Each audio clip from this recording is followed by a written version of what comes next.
Peppers were the very first crop I ever learned to grow as a young gardener. And honestly, they are the backbone of everything you see in my garden today. Mastering the humble pepper plant is a true rite of passage. They are remarkably heat tolerant, naturally resistant to most pests, and offer a staggering variety of flavors that can produce heavily until the very first frost. In today's guide, I'm going to share 5 critical pepper growing mistakes that I would never make again. I've spent over 20 years making these errors so that you don't have to learn them the hard way. Whether you are a beginner or a seasoned pro, these insights rooted in biological facts and years of trial and error apply to every gardener. Regardless of your location, I currently garden in Zone 8B on the North Carolina coast. But remember, hardiness zones are for perennials. For our annual vegetable gardens, these rules are universal. Let's dive in and ensure this is your most productive and stress-free season yet. Before we begin, I'd love to hear from you. Where are you watching this video from? And what time is it right now? Leave a comment below. I can't wait to see your answers. The first major mistake many gardeners make happens before the plant even settles into its permanent home. There is a persistent myth that because peppers and tomatoes are both in the nightshade family, they should be treated identically during transplanting. However, while they are cousins, they are not twins. If you've ever grown tomatoes, you've likely been told to dig a deep hole and bury a portion of the stem. Tomatoes have a unique ability to sprout adventitious roots all along their stems. Those little white bumps you see are actually waiting to become a robust root system the moment they touch moist soil. Peppers do not share this superpower.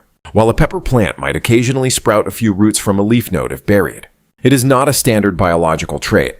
In most cases, burying a pepper stem too deeply offers no advantage and, in heavy or overly wet soil, can actually lead to stem rot or fungal issues.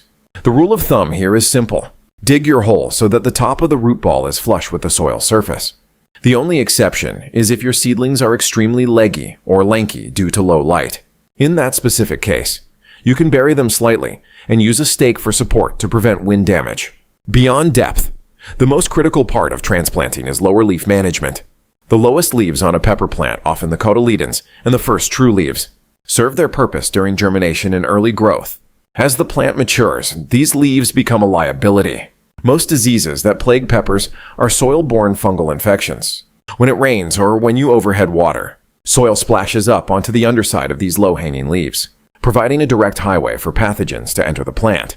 By pinching off the bottom 2 or 3 sets of leaves, you create a buffer zone that keeps the foliage safely away from the soil. However, and this is a mistake I see every year, do not pinch and plant at the same time. If you snap off a leaf and immediately stick the plant into the garden, you are putting an open, weeping wound directly into a medium full of bacteria. Instead, pinch those lower leaves off 24 to 48 hours before you intend to transplant. This allows the plant to form a callus over the wound in a clean, indoor environment with low humidity.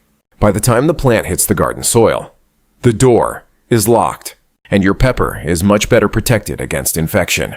The second mistake that hampers many gardens is the persistent belief that peppers are light feeders, because pepper plants often appear compact and manageable compared to sprawling tomato vines. Many gardeners assume they don't require much fuel. In reality, a healthy pepper plant can easily reach 3 to 4 feet in height and carry a massive fruit load from early summer until the first frost. To sustain that level of production, you must feed them generously and consistently. I treat my peppers with an intensive fertilizing strategy that focuses on 3 mandatory components. The foundation of this routine is a balanced, all-purpose granular organic fertilizer, something in the 4-4-4 or 5-5-5 N pK range. It is important to understand that these organic granules, typically made from feather meal, bone meal, and manures, are precursors. They do not feed the plant the instant they hit the soil. Instead, they feed the soil microbiome. Fungi and bacteria must decompose these materials into a bioavailable form, creating a slow trickle feeding system that builds long-term soil health while nourishing your plants. The second mandatory ingredient is bone meal. While your base fertilizer has some phosphorus, peppers are heavy consumers of both phosphorus and calcium. Phosphorus is the engine behind the blooming and fruiting cycle. Without it, you'll have a beautiful green bush with very little harvest. Furthermore, the added calcium is your primary defense against blossom end rot. While irregular watering is often the main culprit for rot, having adequate calcium in the soil ensures the plant has the building blocks it needs to develop thick, healthy fruit walls. The third component is my secret weapon, water-soluble fish fertilizer. Unlike granular products, fish fertilizer is fermented and processed, so the nutrients are immediately available for uptake. This provides an instant boost of nitrogen that keeps the foliage a deep, vibrant green, and ensures the plant never hits a growth plateau. For maximum results, I follow a strict 2-week fertilizing schedule. At transplanting, and every 14 days thereafter, I work a tablespoon of granular fertilizer and a tablespoon of bone meal into the top inch of the soil around the root zone.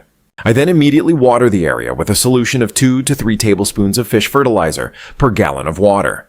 This dual action approach, providing both slow-release soil building and immediate liquid nutrition, ensures your peppers have the energy required to produce a record-breaking harvest. If you are growing in containers, you might even consider a synthetic water-soluble boost like a 20-20-20 to correct sudden nutrient deficiencies, as the limited soil volume in pots can't always maintain a robust enough microbiome to rely solely on organics. Mistake number 4 is a trend I see all over social media, and frankly, it's one I find quite baffling: hard pruning your peppers at the time of transplant. You might have seen videos recommending that you stump your pepper plants, cutting them back to just a few inches tall, under the theory that it makes the plant bushier and more productive in the long run. While it's true that peppers will branch out after being topped, this advice is often a recipe for disaster for the average home gardener. The reason is simple time. Most of us are operating within a truncated growing season.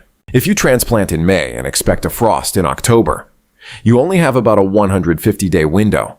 Hard pruning a young plant sets it back by at least 3 to 4 weeks, as it struggles to regrow its foliage and rebuild its energy reserves.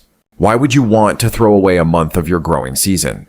In their native subtropical habitats, peppers are actually perennials. They have all the time in the world to grow, branch, and fruit over several years. But in a seasonal garden, you are in a race against the calendar.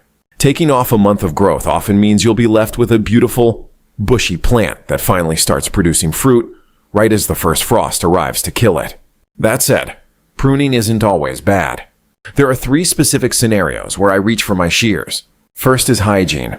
As we discussed in the transplant section, removing the lower leaves to prevent soil splash is essential. Similarly, you should always prune off any leaves showing signs of fungal infection or bacterial spotting to prevent the disease from spreading to the rest of the canopy. Second is rejuvenation pruning. If you live in a region with a very long, hot summer, your plants can become heat exhausted by late July. They look tired, the leaves are small, and production has stalled due to the extreme UV index. In this case, I will prune the plants back by about 1/3 in early August and hit them with a high nitrogen, water-soluble fertilizer.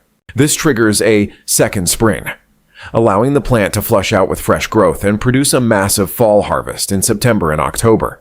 Third is overwintering. If you have a favorite pepper plant in a container, you can prune it back significantly in late fall to bring it indoors. This allows the plant to go dormant and survive the winter, so you can start the next season with a 2 or 3-year-old plant that is already fully established. Aside from these specific cases, my advice is to leave the top of the plant alone. Let it grow, let it reach for the sun, and let it start making peppers as soon as possible. The final and perhaps most rewarding mistake to correct is failing to harvest your peppers frequently enough. Many gardeners treat their pepper patches like a one-and-done crop, waiting until every single fruit on the bush is perfectly ripe before they even consider picking up their harvest basket. This is a fundamental error in plant physiology management that can cost you half of your potential yield. To understand why, you have to look at the plant's energy budget. A pepper plant has a finite amount of energy produced through photosynthesis, and it must decide every single day how to distribute that energy. It has to balance 4 competing interests: growing roots, pushing out new foliage, creating new blossoms, and ripening the fruit it already has. When you allow a plant to become overloaded with mature fruit, those peppers act as massive energy sinks, because the biological goal of the plant is to produce viable seeds. It will prioritize ripening existing fruit at the expense of everything else. If you leave dozens of ripe peppers on the plant for too long, the plant receives a clear signal that its reproductive mission is being accomplished, and it will drastically slow down or even stop producing new flowers. To keep your pepper plant in a perpetual spring state, you must relieve it of its burden as soon as the fruit reaches maturity. The secret to a record-breaking harvest is to look for vibrancy. Whether you are growing jalapenos, bells, or Thai chilies. You want to pick them when their color is at its most intense and the skin has a high gloss sheen. For a green jalapeno, this means a deep, lustrous forest green. If you prefer them red, wait for that brilliant, shining crimson. However, if the skin begins to look dull, or if the fruit starts to feel slightly soft or shriveled, you have waited much too long. Those dull, overripe fruits are robbing the energy that could have fueled 20 new blossoms. By picking early and often, you trigger a positive feedback loop. The plant, sensing that its babies the seeds have been removed, immediately shifts its energy back into the reproductive cycle, pushing out a flush of new growth and flowers. Just remember, this level of high-octane production comes at a physical cost. You cannot expect a plant to act like a fruit factory if you aren't providing the raw materials. This is why the intensive fertilizing routine we established in Section 2 is so critical. Every heavy harvest is a withdrawal from the soil's nutrient bank. Frequent feeding ensures the account is never empty, allowing your plants to produce heavily until the very day the frost arrives. Mastering the art of growing peppers is a journey that transforms you from a casual planter into a true steward of the land. Over the last 20 years, my garden has been my greatest teacher, often using failed harvests and wilting leaves to show me exactly what I was doing wrong. Today, we've distilled those 2 decades of trial and error into a roadmap for your success. We've deconstructed the nightshade myth, proving that while peppers and tomatoes are cousins, the pepper requires its own specific transplanting logic. We've explored the high-octane energy needs of these heavy feeders, and why a consistent 2-week fertilization rhythm is the heartbeat of a productive season. By debunking the full sun requirement and looking back at the pepper's evolutionary roots as a forest understory shrub, we've unlocked the secret to keeping plants vibrant and productive, even during the most punishing heat waves of July and August. Furthermore, we've learned to protect the plant's most valuable asset, time. By avoiding unnecessary hard pruning and managing the harvest cycle with precision, you ensure that your energy and the plant's energy is focused exactly where it belongs, on producing a bounty of vibrant, high-quality fruit. Successful gardening isn't about luck or having a green thumb. It is about observation, empathy for the plant's biological needs, and the willingness to adjust your methods based on facts. If your plants haven't performed well in the past, don't look at it as a failure. Look at it as data. Every mistake we discussed today was one I made myself, and every correction was a step toward the lush, pepper-filled garden I enjoy today. I've placed links to the specific fertilizers, shade cloths, and tools I trust in the description below to make your journey even easier. If this guide helped you see your garden in a new light, please hit that like button, subscribe to the channel, and join our community of growers. Thank you for letting me be a part of your gardening journey. Stay observant, keep feeding your soil, and I'll see you all in the next one. Happy growing!